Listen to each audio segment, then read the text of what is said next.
Hello, welcome to MTG Pro Tutor. I'm Sean Penard, your host, and we are going to open this Cons of Tarkir booster pack and evaluate the cards inside. Let's dive right in and see what we get. Cons of Tarkir has been so much fun because it is a 3-color set. I love the challenge it has presented, and I'm excited to see what's inside this pack. So I take out the marketing card. Oh, hey, cool. We have Sarkhan's emblem. That's awesome. Beginning of your draw step, draw 2 additional cards. The beginning of your end step, discard your hand. Okay. Alright, and our land. Nice forest here. And our rare. Oh, cool. We have a foil. Sage Eye Harrier. It's pretty good. So this is a 1/5 flying for 5 mana. It does have morph for 4, so you can play as a face down 2/2 for 3. And then for 4 mana, you can flip it up. And it's a 1/5 flyer, so great for blocking. Play this on turn 3, flip it up turn 4. Have yourself a nice blocker. So, all right, our rare is sweet. Anafenza the Foremost, mythic rare, 4/4 for 3 mana. That's incredible. Now, whenever Anafenza the Foremost attacks, put a +1/+1 counter on another target tapped creature you control. If a creature card would be put into an opponent's graveyard from anywhere, exile it instead. So that last ability is like, meh. It's alright against Sultai.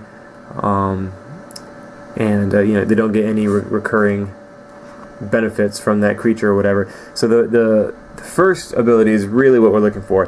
Now, it is a +1/+1 counter on another target tapped creature. That creature does not have to be attacking. So you can outlast with the creature pre-combat, attack with Anafenza, and then put a +1/+1 counter on that other creature that you had outlasted. Or you can put it on an attacking creature and make that creature +1/+1. You give it a +1/+1 counter. So, and she's great. I mean, 4/4 for 3 mana. That's sweet.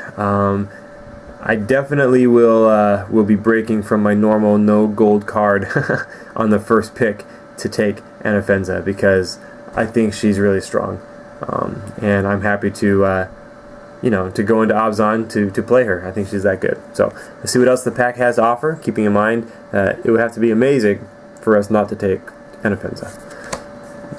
Shatter, destroy target artifact. I love the flavor text on this card, but definitely not taking it over Anafenza. Fire Hoof Cavalry, a 1/1 for 1, and then it gets +2/+0 and trample every time you pay 4, so that's kind of nice.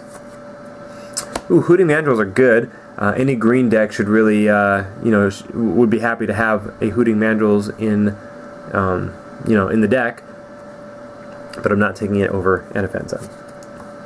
Rite of the Serpent, so some removal here. It is pretty expensive, however, it gets the job done. Destroy target creature, and if they had a +1/+1 counter, you get a snake. Bloodfell Caves, black-red. This is a ally paired dual land, so it only supports one clan. That clan is Mardu, black-white-red. Alabaster Karen. Alright, this card's amazing. A 2/3 for 4 mana. It has flying and vigilance. It just fits so well into any white deck. It can attack, it can defend, it defends against morphs very nicely, and it's just great. Abomination of Gudul, a 3/4 flying for 6 mana. It does have morph for 5, and whenever it deals combat damage to a player, you may draw a card. If you do, discard a card. Mystic of the Hidden Way. It cannot be blocked. A 3/2 for 5 mana, or you can morph it for 3. So turn 3, you play it. Turn 4, you turn it face up. It's now unblockable, and you start swinging for 3 mana or 3 damage every turn. Summit Prowler, a 4/3 for 4. I don't like the double red mana symbol. Makes it kind of awkward. You don't get anything. It's just a vanilla creature, and it takes a lot of red to be playing this guy, so definitely not high up on my list.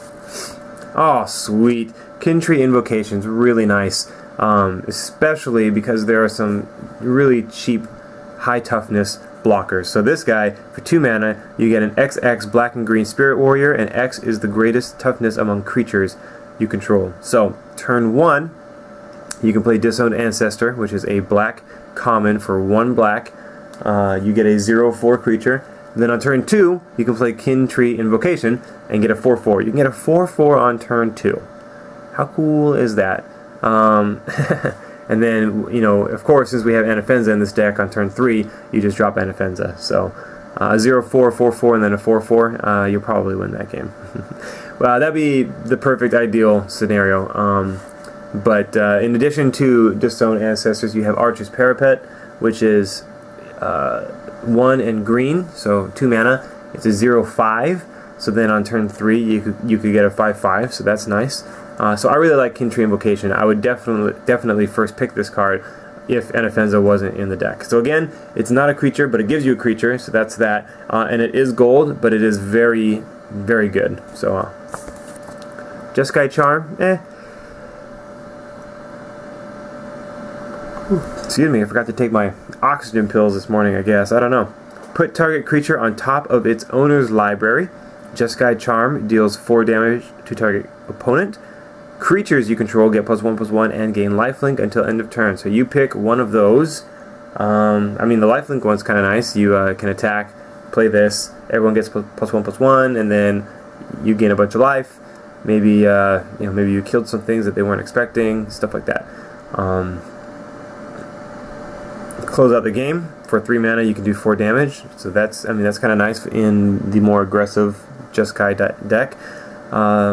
What's really neat is that if you have a bunch of prowess cards, this would trigger prowess. So you could do the 3rd ability, and your creatures would get +1/+1 from prowess, and then +1/+1 and lifelink from this. So, in the right deck, in the right prowess-heavy deck, Jeskai Charm is just, you know, an all-star. But I definitely would not take Jeskai Charm first and go. This is not a reason to go into Jeskai, while I believe Anafenza is a reason to go into Abzan.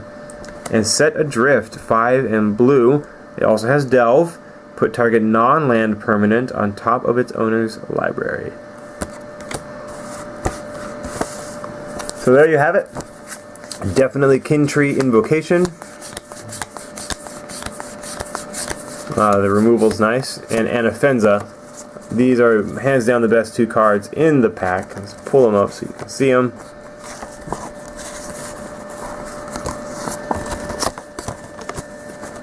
There we go.